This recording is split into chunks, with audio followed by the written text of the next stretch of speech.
അസ്സലാമു അലൈക്കും വറഹ്മത്തുള്ളാഹി. പരമകാരുണികനും കരുണാവാരിധിയുമായ ദൈവം തമ്പുരാന്റെ രക്ഷയും സമാധാനവും നമ്മിലെല്ലാവരിലും വർഷിക്കുമാറാകട്ടെ. വേദിയിലുള്ള ആദരണീയരായ വിശിഷ്ടരായ മതപണ്ഡിതന്മാരെയും നേതാക്കന്മാരെയും പ്രത്യേകമായി പേരെടുത്ത് പരാമർശിച്ച് ഞാൻ എന്റെയും നിങ്ങളുടെയും വിലപിടിപ്പുള്ള സമയത്തെ നഷ്ടപ്പെടുത്തുന്നില്ല. ഈ മഹാക്ഷേത്രാങ്കണത്തിൽ അതിഥിയായി ക്ഷണിക്കപ്പെട്ടതിലും ഇസ്ലാമിനെ പ്രതിനിധീകരിച്ചുകൊണ്ട്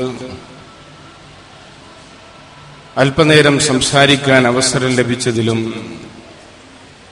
ഞാൻ സംഘാടകരോട് നന്ദി പറയുകയും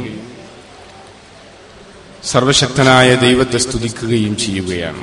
ഓച്ചിറ പരബ്രഹ്മക്ഷേത്രത്തിന്റെ ഭാരവാഹികളെ ഞാൻ പ്രത്യേകമായി ഹൃദയത്തിന്റെ ഭാഷയിൽ അഭിനന്ദിക്കുകയാണ്. ഒരുപക്ഷെ സമകാലിക കേരളം, ഭാരതം, ലോകം ഇത്തരം മഹാസദസ്സുകളെ പ്രതീക്ഷിക്കുന്നു. മതത്തിന്റെ പേരിൽ തീവ്രവാദവും ഭീകരതയും ഫാഷിസവുമൊക്കെ അരങ്ങു തകർക്കുന്ന ഈ ലോകത്ത് മതം കച്ചവടവൽക്കരിക്കപ്പെടുകയും മതപണ്ഡിതന്മാർ, പുരോഹിതന്മാർ സ്വാർത്ഥംപരികളായി തീരുകയും അധികാര രാഷ്ട്രീയത്തിന്റെ വിഹിതം പറ്റുന്ന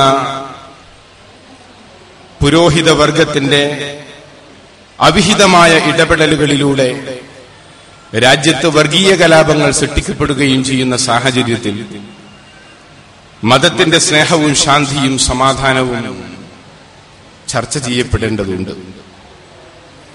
ഈയടുത്ത് ഡൽഹി കേന്ദ്രീകരിച്ച് പ്രവർത്തിക്കുന്ന ഒരു സാംസ്കാരിക സംഘടന, ഉന്നതരായ അഭിഭാഷകർ നേതൃത്വം കൊടുക്കുന്ന സംഘടന, ഇന്ത്യ ഗവൺമെന്റിന് നൽകിയിട്ടുള്ള ഒരു പഠന റിപ്പോർട്ടിൽ പരാമർശിച്ചിട്ടുള്ളത് സ്വാതന്ത്ര്യാനന്തരം ഇന്ത്യ രാജ്യത്ത് നടന്ന ആയിരക്കണക്കിന് വർഗീയ കലാപങ്ങൾ, അതിൽ കൂടുതലും തെരഞ്ഞെടുപ്പുകൾക്ക് തൊട്ടുമുമ്പായിരുന്നു എന്നാണ്. എന്തുകൊണ്ട് തെരഞ്ഞെടുപ്പുകൾക്ക് തൊട്ടുമുമ്പ് വർഗീയ കലാപങ്ങൾ നടക്കുന്നു? അതിന്റെ ഒരേയൊരു ഉത്തരം നമുക്കറിയാം. ഒരുപക്ഷെ എന്താണ് വർഗീയ കലാപം എന്ന ചോദ്യത്തിന്റെ കൂടി ഉത്തരം അതാണ്. അധികാര തൽപരരായ രാഷ്ട്രീയ മേലാളന്മാരും സ്വാർത്ഥംപരികളായ പുരോഹിത പരിഷകളും തമ്മിലുള്ള അവിഹിത ബന്ധത്തിൽ പിറന്നു വീഴുന്ന ജാരസന്ധതിയാണ് വർഗീയത. ആ വർഗീയതയെ നിർമാർജനം ചെയ്യാൻ മതത്തിന്റെ സ്നേഹ കൂട്ടായ്മകൾക്ക് സാധിക്കേണ്ടതുണ്ട്. മതം വികാരമല്ല. ഇന്ന് പലപ്പോഴും നമ്മുടെ മതസമൂഹം മതത്തെ വികാരപരമായാണ് വിശകലനം ചെയ്യുന്നത്. മതം വിചാരമാണ്. ഒട്ടനവധി മനുഷ്യന് മാത്രം ജഗന്നിയന്താവ് അനുഗ്രഹിച്ചു നൽകിയിട്ടുള്ള മനുഷ്യന്റെ ചിന്താശേഷിയെ, വിചാരബോധത്തെ തട്ടിയുണർത്തുകയാണ് മതഗ്രന്ഥങ്ങളുടെ ആധ്യാത്മിക പാഠങ്ങൾ. അതുകൊണ്ട് തന്നെ മതപഠന സദസ്സുകൾ, അവിടെ വിചാരബോധമാണ് സജീവമാകേണ്ടത്. സാധാരണക്കാരായ മതനാമധാരികൾ ഒരുപക്ഷെ വികാരജീവികളാവാം. ആ വൈകാരികത മാറ്റിവെച്ചുകൊണ്ട് മതത്തെ പഠിച്ചറിയാൻ സാധിക്കും. ഈ പ്രഭാഷണത്തിന് കോഴിക്കോടിൽ നിന്ന് ഇവിടേക്ക് കടന്നു വരുമ്പോൾ പ്രഗത്ഭനായ ഒരു എഴുത്തുകാരൻ, ഇന്ത്യ രാജ്യത്തെ മഹാമുനി എന്ന് വിശേഷിപ്പിക്കപ്പെട്ടിട്ടുള്ള ചിന്തകൻ, ഋഷിവര്യൻ, പണ്ഡിതൻ ആമുഖ ഭാഷണത്തിൽ സൂചിപ്പിച്ചതുപോലെ ഭാരതത്തിന്റെ സംസ്കൃതിയെക്കുറിച്ച്, ആർഷഭാരത സംസ്കൃതിയെക്കുറിച്ച് ലോകത്തിന് മുമ്പിൽ പ്രഭാഷണം നടത്തിക്കൊണ്ട് വിശദീകരിച്ച സൈദ്ധാന്തികൻ, ആചാര്യൻ സ്വാമി വിവേകാനന്ദന്റെ സാഹിത്യ സർവസ്വം കൃതികളുടെ സമാഹാരം ഞാനൊന്ന് കണ്ണോടിച്ചു. അതിലെ ഒരു പരാമർശം എന്റെ മനസ്സിനെ മതിച്ചതുകൊണ്ട് ഞാൻ ഈ പ്രബുദ്ധ സദസ്സിന്റെ മുമ്പിൽ അത് വിശദീകരിക്കുകയാണ്. സ്വാമി വിവേകാനന്ദ സാഹിത്യ സർവസ്വത്തിന്റെ 101 വാള്യത്തിന്റെ 182 പേജിൽ പറയുന്നു, അനുഭവവേദ്യമാകുന്നതുവരെ മതത്തെപ്പറ്റി സംസാരിച്ചതുകൊണ്ട് വലിയ ഫലമില്ല. മതം, അതിന്റെ വിശ്വാസവും ആചാരവും അനുഷ്ഠാനവും മനുഷ്യന്റെ അനുഭവ സമ്പത്തായി തീരുമ്പോഴാണ് ഉദ്ഘാടകൻ പറഞ്ഞതുപോലെ അത് പ്രസക്തമായി തീരുക. ഈശ്വരന്റെ പേരിൽ ഇത്രയധികം കലക്കവും കലഹവും യുദ്ധവും ഉണ്ടാകാൻ കാരണമെന്ത്? മറ്റേതിലുമധികം രക്തപ്രവാഹം ഈശ്വരനെ ചൊല്ലിയാണ് ഉണ്ടായിട്ടുള്ളത്. അതുകൊണ്ട് അതെന്തുകൊണ്ട് മതത്തിന്റെ ഉറവയുടെ ഉൽപ്പത്തി വരെ പോകാഞ്ഞിട്ട് തന്നെ? അദ്ദേഹം അതിന് മറുപടി നൽകുകയാണ്. ഈശ്വരന്റെ പേരിൽ കലഹവും കലാപവും ഉണ്ടാകുന്നത് എന്തുകൊണ്ട്? മതത്തിന്റെ ഉറവയുടെ ഉൽപ്പത്തി വരെ പോകാഞ്ഞിട്ട് തന്നെ. അഗാധമായ ആധ്യാത്മിക ജ്ഞാനത്തിന്റെ അഭാവമാണ് വൈകാരികമായ നിലപാടുകൾക്ക് അടിസ്ഥാന കാരണം. തങ്ങളുടെ പൂർവികന്മാരുടെ മാമൂലാചാരങ്ങൾക്ക് മനസ്സമ്മതം മൂളി സാധുജനം അങ്ങനെ തൃപ്തിപ്പെട്ടു. മറ്റുള്ളവരും അങ്ങനെ ചെയ്യണമെന്ന് ആവശ്യപ്പെടുകയും ചെയ്തു.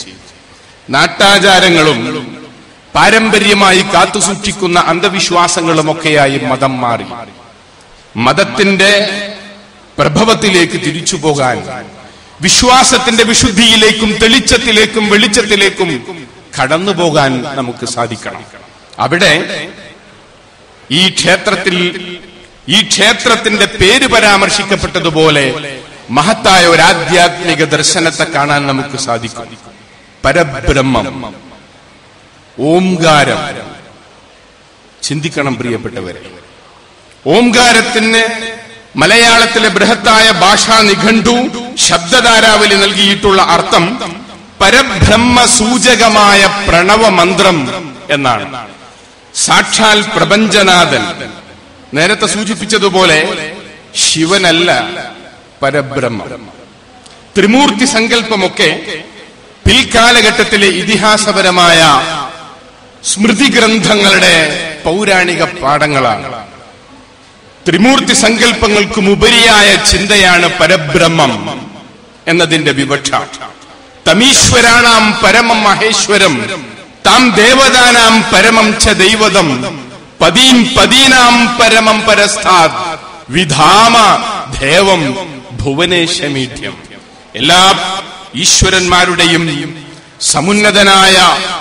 ഉന്നതനായ ഈശ്വരൻ, സകല പതികളുടെയും അധിപതിയായിട്ടുള്ളവൻ, സർവചരാചരങ്ങളുടെയും പരിപാലകൻ, ഭുവനേശൻ, ഈ പ്രപഞ്ചത്തിന്റെ നാഥൻ, അവന് ഞങ്ങൾ ഈഢ്യമർപ്പിക്കുന്നു, ആരാധനകൾ അർപ്പിക്കുന്നു.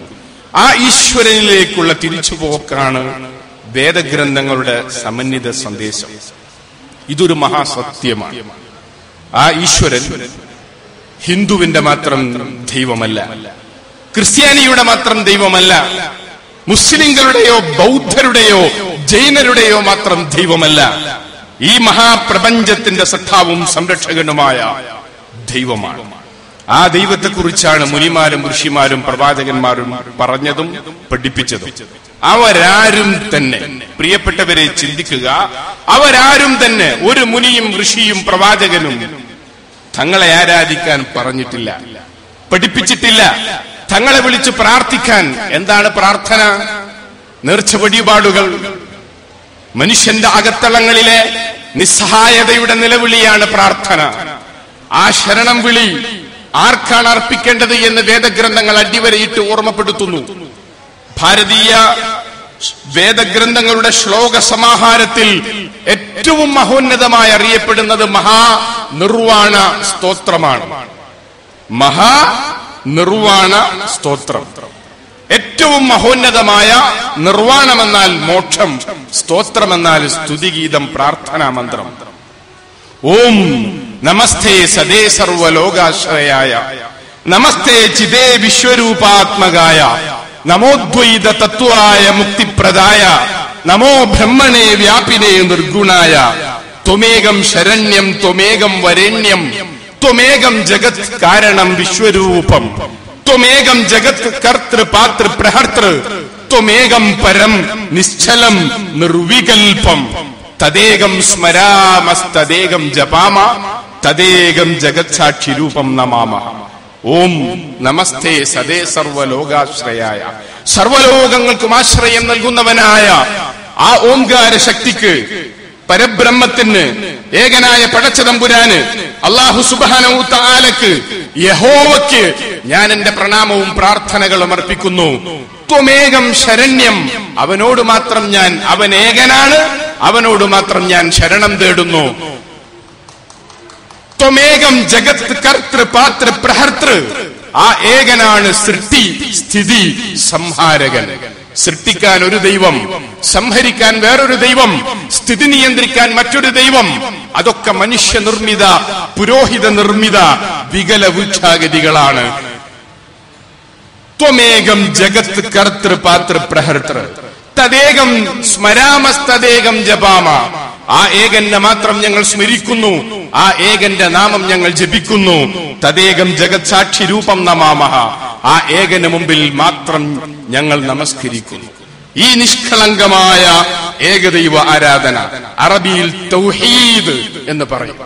ആ ഏകദൈവ ആരാധനയാണ് മുനിമാരും ഋഷിമാരും പ്രവാചകന്മാരും പഠിപ്പിച്ചത്.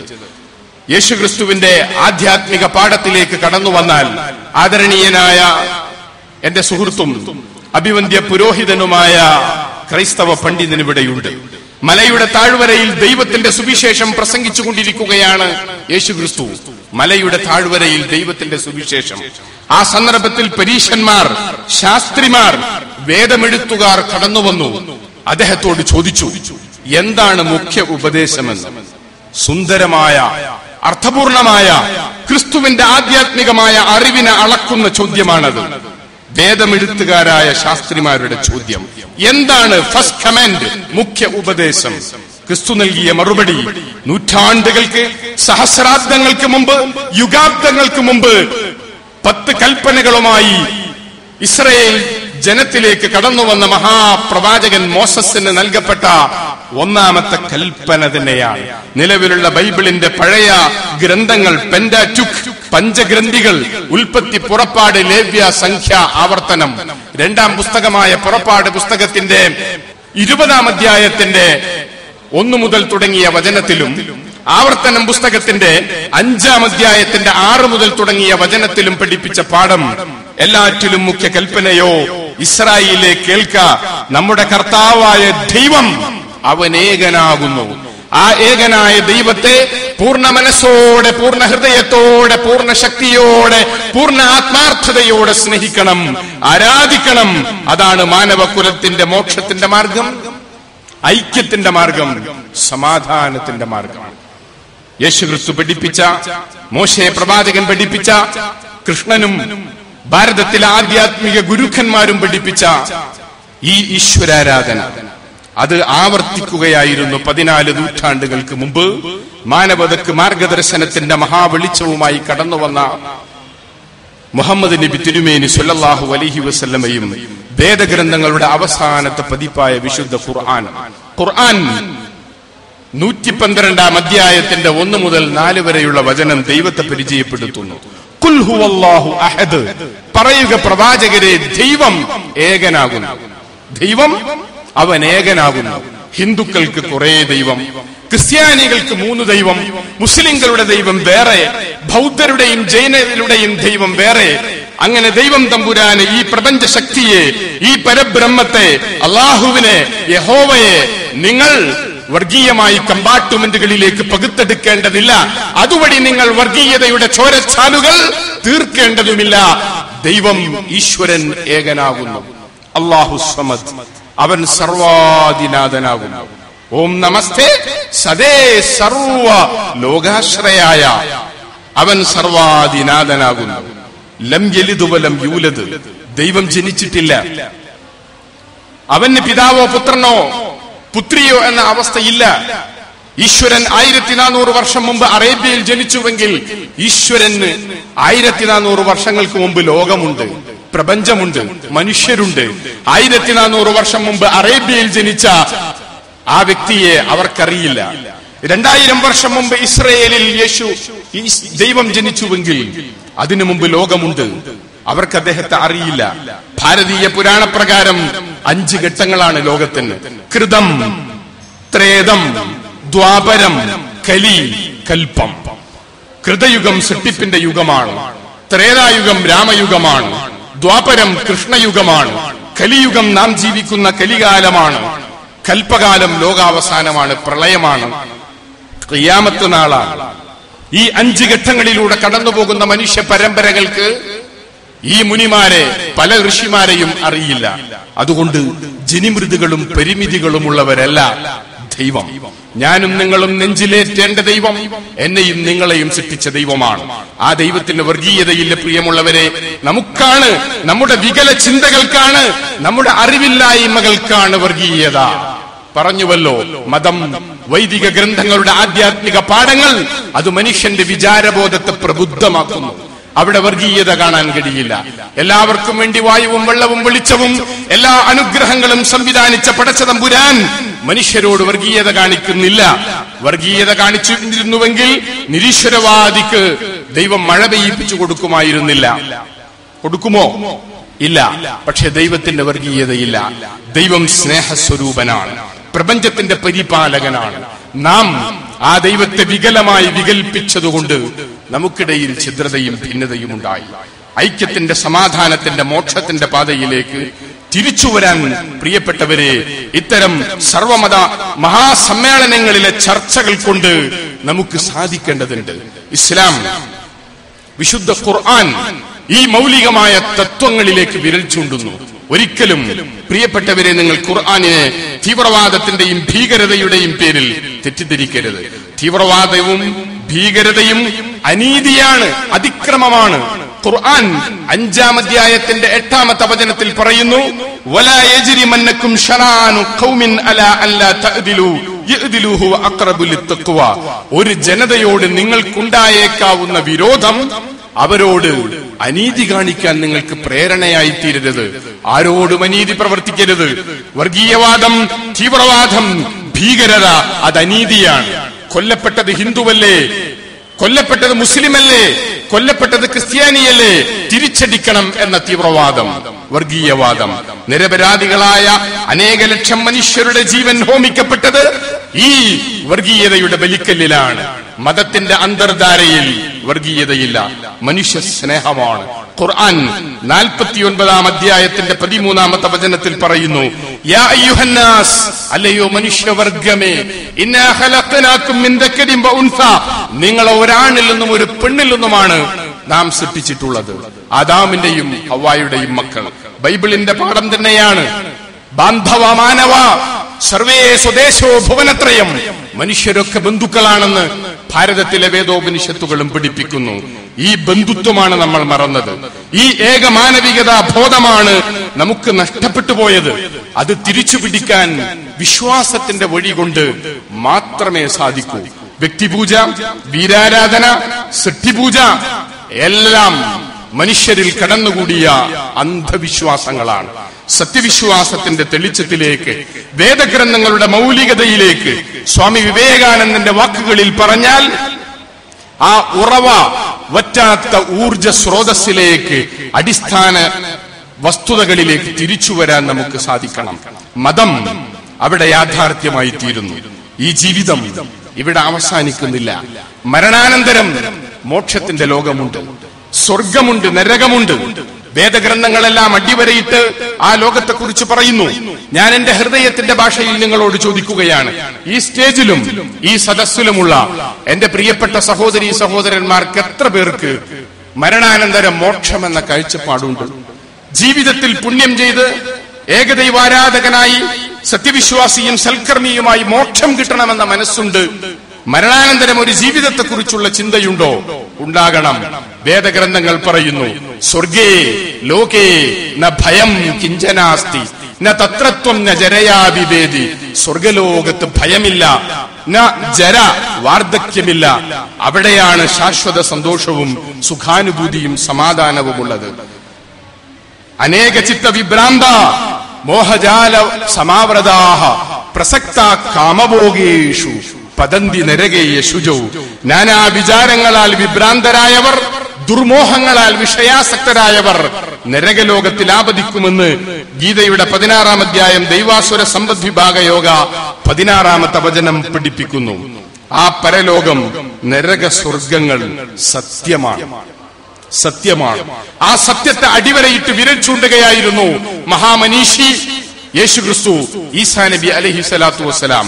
നിലവിലുള്ള ബൈബിളിന്റെ മാർക്കോസിന്റെ സുവിശേഷത്തിന്റെ 9-ാം അധ്യായത്തിന്റെ 43-ാമത്തെ വചനത്തിൽ അദ്ദേഹം പറഞ്ഞു, അല്ലയോ മനുഷ്യ, പാപം ചെയ്യാൻ നിന്റെ കണ്ണ് കാരണമാകുന്നുവെങ്കിൽ ആ കണ്ണിനെ നീ ചൂഴ്ന്നെടുത്ത് കളയുക. ഇരു കണ്ണുകളുമായി നരകത്തിൽ പോകുന്നതിലും ഭേദം ഒരു കണ്ണുമായി സ്വർഗത്തിൽ പോകുന്നതാണ് നല്ലത്. പാപം ചെയ്യാൻ നിന്റെ കൈ കാരണമാകുന്നുവെങ്കിൽ കൈ നീ വെട്ടിമാറ്റിക്കളയുക. ഇരു കൈകളുമായി നരകത്തിൽ പോകുന്നതിലും ഭേദം ഒരു കൈയുമായി സ്വർഗത്തിൽ പോകുന്നതാണ് നല്ലത്. പാപം ചെയ്യാൻ കാല് കാരണമാകുന്നുവെങ്കിൽ മുറിച്ചു മാറ്റിക്കളയുക. മുടന്തനായി സ്വർഗത്തിലെത്തുന്നതാണ് ഉത്തമം. ആ സ്വർഗ നരകങ്ങളാണ് നമ്മുടെ ജീവിതത്തിന്റെ ആത്യന്തിക ലക്ഷ്യം. വിശുദ്ധ വേദഗ്രന്ഥങ്ങളുടെ അവസാനത്തെ പതിപ്പായ ഖുർആൻ ആ മഹാസത്യത്തെ, ജീവിതത്തിന്റെ ആത്യന്തിക ലക്ഷ്യത്തെ അടിവരയിട്ട് പഠിപ്പിക്കുന്നു. ഖുർആനിന്റെ 82-ാം അധ്യായത്തിന്റെ 13-14 വചനങ്ങൾ. ഇന്നൽ അബ്റാറ ലഫീ നഈം വ ഇന്നൽ ഫുജ്ജാറ ലഫീ ജഹീം. പുണ്യവാന്മാർ സ്വർഗത്തിലാണ്, പാപികൾ നരകത്തിലാണ്. ഭൗതികമായ കോടതികൾ, കൽത്തുറുങ്കുകൾ, ചാട്ടവാറുകൾ, തൂക്കുമരങ്ങൾ എല്ലാം ഇവിടെ ഉണ്ടായിട്ടും തമ്മാടിത്വം അരങ്ങ് തകർക്കുന്നു. എന്താ കാരണം? അധികാരത്തിന്റെ മറവിൽ രക്ഷപ്പെടാം. സമ്പത്തിന്റെ സ്വാധീനം. ഇന്ത്യ മഹാരാജ്യത്ത് പതിവില്ലാത്ത വിധം ജഡ്ജിമാരെയും ഉന്നതരായ വിധികർത്താക്കളും വിലക്കെടുക്കപ്പെടുന്നു. അവരെയും വിലക്കെടുത്തുകൊണ്ട് തമ്മാടിത്തത്തിന്റെ തോന്നിവാസത്തിന്റെ വഴിത്താരയിൽ നിർബാധം സഞ്ചരിക്കാമെന്ന് കരുതുന്ന ആൾക്കൂട്ടം. അവരെ പിടിച്ചുകെട്ടാൻ ഭൗതിക ലോകത്തെ നിയമസംഹിതകൾക്കാവില്ല. ഈശ്വര വിശ്വാസവും പാരത്രിക ബോധവും വേണം. പരലോകത്തെ ദൈവത്തിന്റെ കോടതിയെ ഭയപ്പെടുന്ന ഒരു മനസ്സു വേണം. ആ മനസ്സുള്ളവന് മനുഷ്യസ്നേഹിയാകാൻ കഴിയും, ധാർമ്മിക ബോധമുള്ളവനാകാൻ കഴിയും. ആ ധാർമ്മികതയുടെ അധ്യാപനമാണ് പ്രവാചകന്മാരും മുനിമാരും ഋഷിമാരും പഠിപ്പിച്ചത്. ആ അധ്യാപനത്തെ അന്തിമമായി ആവർത്തിച്ചിട്ടുള്ള ഗ്രന്ഥം മാത്രമാണ് ഖുർആൻ. ഖുർആൻ അടിവരയിട്ട് പറയുന്നു, മനുഷ്യരെ നിങ്ങൾ ഒരു ജാതിയ, ഒരൊറ്റ ജാതി. നിങ്ങളുടെ സഖാവായ ദൈവം, അറബിയിൽ അല്ലാഹു എന്ന് പറയും. അല്ലാഹു. ഈ ചിത്രം കാണുമ്പോൾ പോലും എനിക്ക് അത്ഭുതം തോന്നുകയാണ്. ഈ ഓംകാരത്തിന് നേരത്തെ സൂചിപ്പിച്ചുവല്ലോ, പരബ്രഹ്മ സൂചകമായ പ്രണവമന്ത്രം, പ്രാർത്ഥനയിലെ ആദ്യാക്ഷരം. ഈ ഓംകാര ചിത്രമൊന്ന് തലതിരിച്ചിട്ടാൽ അല്ലാഹു എന്ന അറബി വാക്കുമായി അടുത്ത ബന്ധം വരുന്നു. ആ ബന്ധം അത് നമ്മുടെ ചിന്താധാരയെ ഉദ്ദീപിപ്പിക്കേണ്ടതുണ്ട്. അല്ലാഹുമ്മ അൻതസ്സലാം വ മിൻകസ്സലാം. ദൈവമേ, നീയാണ് സമാധാനം, നിന്നിൽ നിന്നാണ് സമാധാനം എന്ന പ്രാർത്ഥന പ്രസിദ്ധമാണ്, പ്രവാചകൻ പഠിപ്പിച്ചത്. ആ ശാന്തി മാർഗമാണ് ഖുർആൻ അടിവരയിട്ട് പഠിപ്പിക്കുന്ന വിശ്വാസ സംഹിതയുടെ അടിസ്ഥാനം. മനുഷ്യരെ നിങ്ങൾ ഒരു ജാതിയാണ്. നിങ്ങളുടെ സഖാവായ ഈശ്വരൻ അവൻ ഏകനാണ്, ഒരേയൊരുവനാണ്. അവന് രൂപമില്ല, ചിത്രമില്ല, പ്രതിഷ്ഠയില്ല, പ്രതിമയില്ല. ഈ പരബ്രഹ്മ ക്ഷേത്രത്തെ ഒന്നുകൂടി ആധ്യാത്മികതയുടെ വഴിത്താരയിൽ മുന്നോട്ട് നയിക്കുന്നത് ഈ കാഴ്ചപ്പാടാണെന്ന് ഞാൻ മനസ്സിലാക്കുന്നു. രൂപവും ചിത്രയും പ്രതിഷ്ഠയും പ്രതിമയുമില്ലാത്ത ക്ഷേത്രം. Swami Dayananda Saraswati the light of truth എന്ന അദ്ദേഹത്തിന്റെ കൃതികളുടെ സമാഹാരത്തിൽ പറയുന്നു, ഈശാവാസ്യോപനിഷത്ത് ഉദ്ധരിച്ചുകൊണ്ട്, ന തസ്യ പ്രതിമ അസ്തിഹി യശനാമ മഹദ്യസഹേ. ഈശ്വരന് പ്രതിമകളില്ല. ന തസ്യ പ്രതിമ, ഈശ്വരന് രൂപങ്ങളില്ല, ചിത്രങ്ങളില്ല. യേശുക്രിസ്തു ബൈബിളിൽ പറയുന്നു, യോഹന്നാന്റെ സുവിശേഷത്തിന്റെ 5-ാം അധ്യായത്തിന്റെ 37-ാമത്തെ വചനത്തിൽ, ദൈവത്തിന്റെ രൂപം അവരൊരു നാളും കണ്ടിട്ടില്ല, ദൈവത്തിന്റെ ശബ്ദം അവരൊരു നാളും കേട്ടിട്ടില്ല. വിശുദ്ധ വേദഗ്രന്ഥമായ ഖുർആൻ അടിവരയിട്ട് പറയുന്നു, ലാ തുദ്രിക്കുൽ അബ്സാർ. ദൈവത്തെ കണ്ണുകൊണ്ട് കാണാൻ പദാർത്ഥ ലോകത്ത് സാധ്യമല്ല. ആ പദാർത്ഥ ലോകത്ത് കണ്ടുകൊണ്ട് കാണാൻ സാധ്യമല്ലാത്ത പ്രപഞ്ചത്തിന്റെ നാഥൻ അവനേകനാണ്. അവനെ മാത്രം ആരാധിച്ച് പ്രാർത്ഥിച്ചുകൊണ്ട് ഭക്തിപൂർണമായ ജീവിതം നയിക്കുന്നവർക്ക് മോക്ഷമുണ്ട്, സമാധാനമുണ്ട്. ഈ സമാധാനത്തിന്റെ ദർശനമാണ് യഥാർത്ഥത്തിൽ ഖുർആൻ പഠിപ്പിക്കുന്ന ഇസ്ലാം. സകല വേദഗ്രന്ഥങ്ങളെയും സംഗ്രഹിച്ചുകൊണ്ട് സ്വാംശീകരിച്ചുകൊണ്ട് അന്തിമമായി മാനവതക്ക് മാർഗദർശനമായി അവതരിപ്പിക്കപ്പെട്ട ആധ്യാത്മിക പാഠം. നേരത്തെ ഉദ്ഘാടകനും ആമുഖ പ്രഭാഷകനും സൂചിപ്പിച്ചതുപോലെ ഇസ്ലാമും ഖുർആനും ഒരുപാട് തെറ്റിദ്ധരിക്കപ്പെട്ടിട്ടുണ്ട്. ആ തെറ്റിദ്ധാരണകൾ ദൂരീകരിക്കാൻ വാദിക്കാനോ ജയിക്കാനോ ഒന്നുമല്ല, അറിയാനും അറിയിക്കാനുമായി ഞാൻ ഈ അവസരത്തെ ഉപയോഗപ്പെടുത്തുകയാണ്. സഹോദരങ്ങളെ, ഇസ്ലാം എന്ന വാക്കിന്റെ അർത്ഥം ശാന്തി എന്നാണ്, സമാധാനമെന്നാണ്. ലോകത്തെ 600 ചില്ലാനം കോടി മനുഷ്യർക്ക് സുപരിചിതമായ 3 മന്ത്രങ്ങളുണ്ട്. ആ മന്ത്രങ്ങളുടെ ഒന്നാമത്തെ വരി ഞാനിവിടെ പറഞ്ഞാൽ അതേറ്റ് നിങ്ങൾ പറയും. 100 കോടിയിലധികം വരുന്ന ഇന്ത്യ രാജ്യത്തെ ഹിന്ദുവിന് മാത്രമല്ല 600 കോടിയിലധികം വരുന്ന ലോകത്തെ മനുഷ്യർക്ക് ഭാരതത്തിലെ വേദോപനിഷത്തുകളിലെ ഒരു മന്ത്രം മനപ്പാടമാണ്. ഏതാണത്? ഓം ശാന്തി എന്ന ശാന്തി മന്ത്രം. എന്താണ് ഓം ശാന്തി എന്ന വാക്കിന്റെ അർത്ഥം? ഓംകാരം ഏകത്വ സൂചകമായ ഏക ദൈവത്തെ കുറിക്കുന്ന പ്രാർത്ഥനയിലെ പ്രണവ മന്ത്രമാണെന്ന് സ്വാമി വിവേകാനന്ദ സാഹിത്യ സർവസ്വത്തിൽ പറയുന്നു. അപ്പോൾ ഓം ശാന്തി എന്ന് പറഞ്ഞാൽ എന്താ? ഏകനായ ഈശ്വരനിൽ നിന്ന് ഭൂമുഖത്ത് സമാധാനമുണ്ടാകട്ടെ എന്ന്. ബൈബിളിലെ ഒരു വചനം ഞാനിവിടെ ആദ്യ വചനം പറഞ്ഞാൽ നിങ്ങൾക്കെല്ലാവർക്കും രണ്ടാമത്തെ വചനം സുപരിചിതമാണ്. ലോകത്ത് 600 കോടിയിലധികം ജനങ്ങൾക്ക് ആ ശബ്ദം സുപരിചിതമാണ്. അത്യുന്നതങ്ങളിൽ ദൈവത്തിന് സ്തുതി, ഭൂമിയിൽ സന്മനസ്സുള്ളവർക്ക് സമാധാനം. ഉന്നതങ്ങളിലെ ദൈവത്തെ പ്രകീർത്തിക്കാൻ സന്മനസ്സുണ്ടാകണം, അത്യുന്നതകളിലെ ദൈവത്തെ സ്തുതിക്കാൻ സന്മനസ്സുണ്ടാകണം. എങ്കിൽ ഭൂമുഖത്തിന് സമാധാനമുണ്ട്. അറബിയിലേക്ക് വന്നാൽ അസ്സലാമു അലൈക്കും, അള്ളാഹുവിൽ നിന്ന് ഏക ദൈവത്തിൽ നിന്ന് നിങ്ങൾക്ക് ശാന്തി ഉണ്ടാകട്ടെ. ആ ശാന്തിയാണ്, സമാധാനമാണ് ഇസ്ലാം. സംഘർഷമല്ല, ഭീകരതയല്ല, തീവ്രവാദമല്ല, വിഭാഗീയതയല്ല, അസമത്വമല്ല, ഉച്ചനീചത്വമല്ല, ജാതീയതയല്ല, വർണ്ണവിവേചനമല്ല. മനുഷ്യരെ നിങ്ങൾ ഒരു ജാതി, നിങ്ങളെ സൃഷ്ടിച്ച ദൈവം, സർവമനുഷ്യരുടെയും സഖാവായ ദൈവം അവനേകൻ. ഹിന്ദുവിന്റെയും മുസ്ലിമിന്റെയും ക്രിസ്ത്യാനിയുടെയും മതമുള്ളവന്റെയും മതമില്ലാത്തവന്റെയും മഹാപ്രപഞ്ചത്തിന്റെയും ഈശ്വരൻ അവനൊരു ദൈവം. അവനെ ആരാധിച്ചുകൊണ്ട് പ്രാർത്ഥിച്ചുകൊണ്ട് ഐക്യത്തോടെ ഒരുമയോടെ വർഗീയതയില്ലാതെ വിഭാഗീയതയില്ലാതെ ഈ ലോകത്ത് സമാധാനത്തോടെ സഹവസിക്കാനും പരലോകത്ത് സ്വർഗം നേടുവാനും മോക്ഷം കൈവരിക്കാനും ഇസ്ലാം ആവശ്യപ്പെടുന്നു. വേദഗ്രന്ഥങ്ങളെ സ്വാംശീകരിച്ചിട്ടുള്ള ഈ മഹത്തായ ദർശനം പഠിപ്പിച്ച സമാധാനത്തിന്റെ പ്രവാചകനാണ് മുഹമ്മദ് നബി, സ്നേഹത്തിന്റെയും കാരുണ്യത്തിന്റെയും അവധൂതൻ. ആ മഹാപ്രവാചകന്റെ ചരിത്രപാഠം പഠിച്ചാണ് സ്വാമി ശ്രീനാരായണ ഗുരു തന്റെ അനുകമ്പാ ദശകത്തിൽ ഇങ്ങനെ പാടിയത്: പുരുഷാകൃതി പൂണ്ട ദൈവമോ, നരദിവ്യാകൃതി പൂണ്ട ധർമ്മമോ, പരമേശ പവിത്ര പുത്രനോ, കരുണാവാൻ നബി മുത്തുരത്നമോ. മനുഷ്യന്റെ രൂപത്തിൽ അവതരിച്ച ദൈവമാണോ?